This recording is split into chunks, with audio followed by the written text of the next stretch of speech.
দেখতে পাচ্ছি আমাদের 26% রেমিটেন্স প্রবাহ বৃদ্ধি পেয়েছে। সেই বাস্তবতায় মাননীয় স্পিকার, নতুন বাংলাদেশে আপনাকে ধন্যবাদ জানিয়ে আমার বিতর্ক শুরু করছি এবং আপনার অনুমতিক্রমে আজকের প্রস্তাবটি উত্থাপন করছি।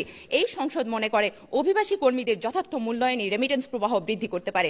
অভিবাসীদের মূল্যায়ন বলতে আমরা এখানে কি বুঝাচ্ছি? আমরা অভিবাসীদের মূল্যায়ন বলতে বুঝাচ্ছি মানবিক মর্যাদা ভিত্তিক মূল্যায়ন এবং এই প্রত্যয় দ্বারা বুঝাচ্ছি প্রধান কারণ, অর্থাৎ মূল্যায়নের বিষয়টি যদি আমরা নিশ্চিত করতে পারি তাহলে বাকি বিষয়গুলো স্বয়ংক্রিয়ভাবে ঠিক হয়ে যাবে এবং আমাদের রেমিটেন্স প্রবাহ বৃদ্ধি পাবে।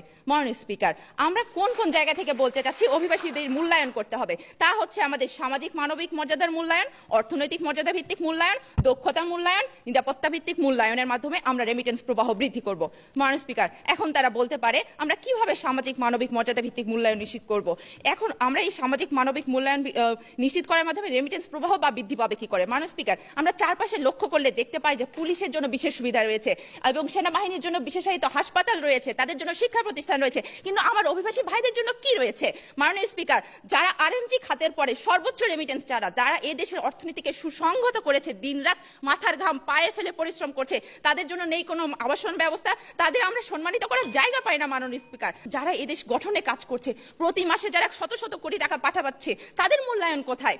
আমরা এয়ারপোর্টে লাগেজ হয়রানির কথা শুনেছি, দালালদের দৌরত্বের কথা শুনেছি, ভিটে মাটি বিক্রি করে, বউয়ের গহনা বিক্রি করে বিদেশ যাচ্ছে, ভূমধ্য সাগরের ট্রলারে চেপে, ড্রামে চেপে বিদেশে যাচ্ছে, সেখানে নির্যাতনের শিকার হচ্ছে এবং এমনকি সেখানে মৃত্যুর পরে তাদের লাশটা পর্যন্ত আমরা দেশে নিয়ে আসতে পারছি না।